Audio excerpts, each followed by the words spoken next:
नमस्कार। आज मैं आपको ऋषि ऋचिक और गरुड़ की कहानी सुनाऊंगा।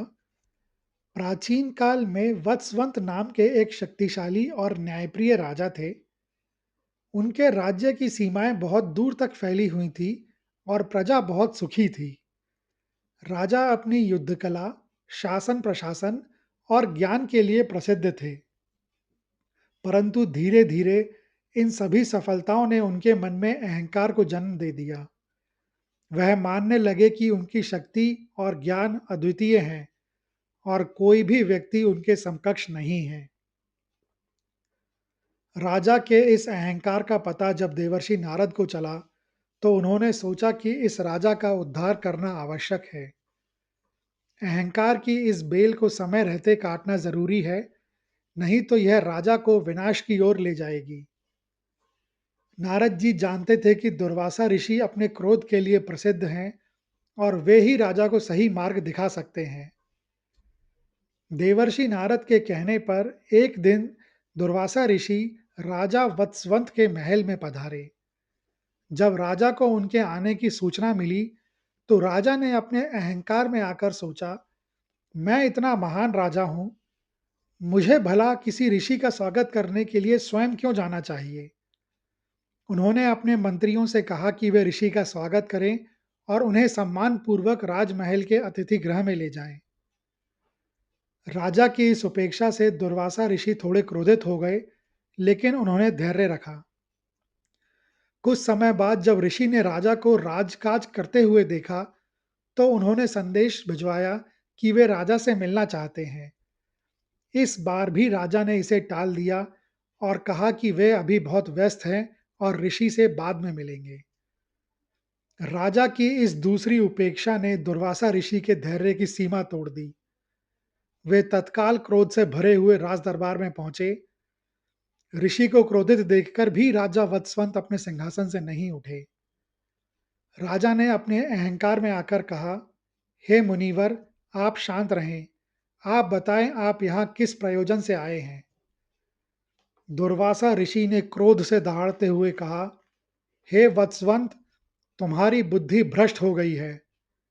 तुम्हारी राजसी गौरव तुम्हारे अहंकार का कारण बन गया है। तुम अपने सिंहासन से ऐसे चिपके बैठे हो जैसे कोई मेंढक किसी कीचड़ में चिपका हो। जिस तरह तुम अपनी सत्ता के कीचड़ से निकल नहीं पा रहे हो, उसी तरह मैं तुम्हें श्राप देता हूं कि तुम एक मेंढक बन जाओगे और एक ऐसे कुएं में रहोगे जहां तुम्हारी कोई पहचान नहीं होगी। यह सुनकर राजा को अपनी गलती का एहसास हुआ। वे तुरंत अपने सिंहासन से उतरे और ऋषि के चरणों में गिरकर क्षमा मांगने लगे।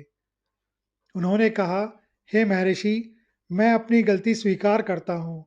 कृपया मुझे क्षमा करें और अपना श्राप वापस लें। दुर्वासा ऋषि का क्रोध शांत नहीं हुआ था, लेकिन उन्होंने राजा को देखकर कहा, मेरा श्राप वापस नहीं लिया जा सकता, लेकिन मैं इसमें एक उपाय जोड़ता हूँ। तुम तब तक उस कुएं में मेंढक बने रहोगे जब तक कोई महान तपस्वी तुम्हारे पास नहीं आता और तुम्हें अपने पवित्र जल का स्पर्श नहीं कराता। इतना कहकर ऋषि वहां से चले गए। श्राप के कारण राजा का शरीर एक विशाल मेंढक में बदल गया। वह अपनी राजसी वस्त्रों और मुकुट के साथ एक मेंढक बन गए और एक गहरे गंदे कुएं में जा गिरे। उनके मंत्री और सैनिक यह देखकर हैरान और दुखी थे, लेकिन वे कुछ नहीं कर सकते थे। वर्षों तक राजा वत्सवंत उसी कुएं में मेंढक बने रहे। उन्होंने अपनी पिछली गलतियों का मनन किया और भगवान विष्णु का नाम जपते रहे। उसी समय की बात है, एक और महान ऋषि, जिनका नाम ऋषि ऋचिक था, उन्होंने अपने जीवन को तपस्या और ज्ञान की खोज में समर्पित कर दिया था। उनकी तपस्या इतनी गहरी थी कि उनका शरीर और मन दोनों बाहरी दुनिया की हर हलचल के परे हो गया था। एक दिन अपनी साधना की पराकाष्ठा पर पहुंचकर उन्होंने अपने तप के फल को समझने और उसे सही मार्ग पर लगाने के लिए सांसारिक भ्रमण का निश्चय किया। वे जानना चाहते थे कि उनका अर्जित ज्ञान जीवन की वास्तविकताओं पर कैसे लागू होता है। चलते चलते वे एक ऐसे स्थान पर पहुंचे जहां प्रकृति अपनी पूरी सुंदरता में खिल रही थी।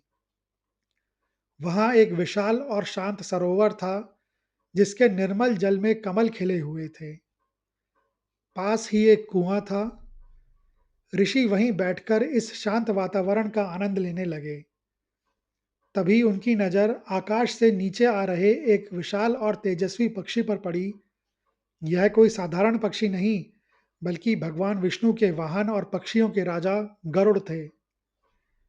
गरुड़, जो अपनी तीव्र वेग और शक्ति के लिए जाने जाते हैं, उनकी दृष्टि सरोवर के किनारे कुएं में एक मेंढक पर पड़ी।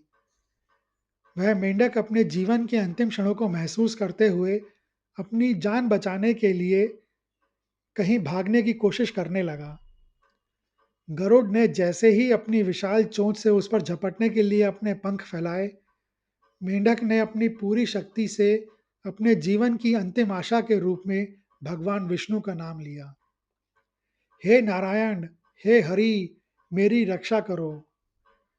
जैसे ही ये शब्द गरुड़ के कानों में पड़े, वे तुरंत रुक गए।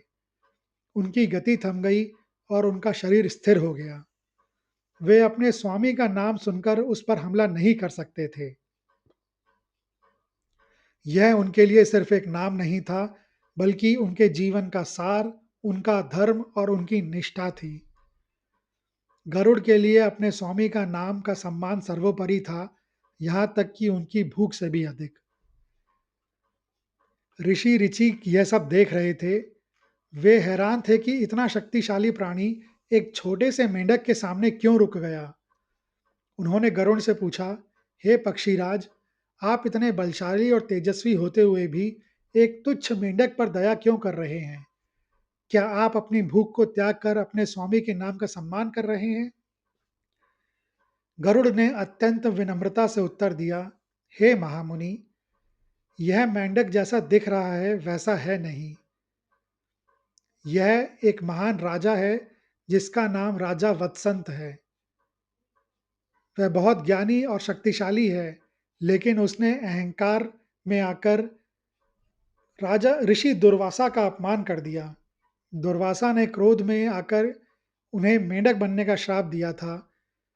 श्राप देते समय ऋषि ने कहा था कि इस श्राप से तभी मुक्ति मिलेगी जब कोई महान तपस्वी उसे अपने पवित्र जल से स्पर्श करेगा। गरुड़ ने आगे कहा, जब इस मेंढक ने भगवान नारायण का नाम लिया, तो मेरे लिए यह मेरे धर्म के विरुद्ध था कि मैं इसे खाऊं। मेरे स्वामी का नाम मेरे लिए सबसे महत्वपूर्ण है, और जिसने उनके नाम का स्मरण किया, वह मेरे लिए पूज्य है। यह सुनकर ऋषि ऋचिक का हृदय करुणा और सम्मान से भर गया। उन्होंने तुरंत अपने कमंडल से थोड़ा पवित्र जल निकाला और उसे मेंढक पर छिड़क दिया। ऋषि के पवित्र जल का स्पर्श होते ही मेंढक तुरंत अपने मूल रूप में लौट आया। वह एक तेजस्वी और सुंदर राजा के रूप में ऋषि के सामने खड़ा था।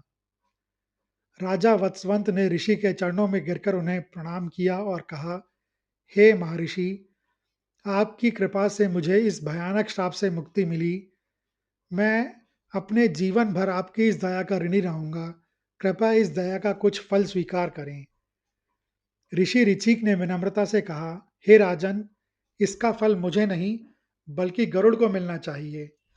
उन्होंने ही आपको जीवन दान दिया और आपके उद्धार का मार्ग दिखाया। उनका सम्मान करें। राजा वत्सवंत ने गरुड़ को एक अत्यंत मूल्यवान और चमकीला रत्न भेंट किया, जिसे गरुड़ ने स्वीकार कर लिया। गरुड़ ने वह रत्न ऋषि ऋचिक को भेंट करते हुए कहा, हे ऋषिवर, आज आपने मुझे यह सिखाया है कि सच्ची भक्ति केवल बल में नहीं, बल्कि दया, विनम्रता और न्याय में होती है। आपने मेरे हृदय को ज्ञान से भर दिया है। यह कहानी केवल राजा के श्राप और मुक्ति के बारे में नहीं, बल्कि यह तीन प्रमुख आध्यात्मिक सिद्धांतों को उजागर करती है। पहला, अहंकार का विनाश। राजा वत्सवंत का अहंकार ही उनके पतन का कारण बना। यह दिखाता है कि शक्ति और पद का घमंड अंततः दुख और विनाश ही लाता है। दूसरा, भक्ति की शक्ति।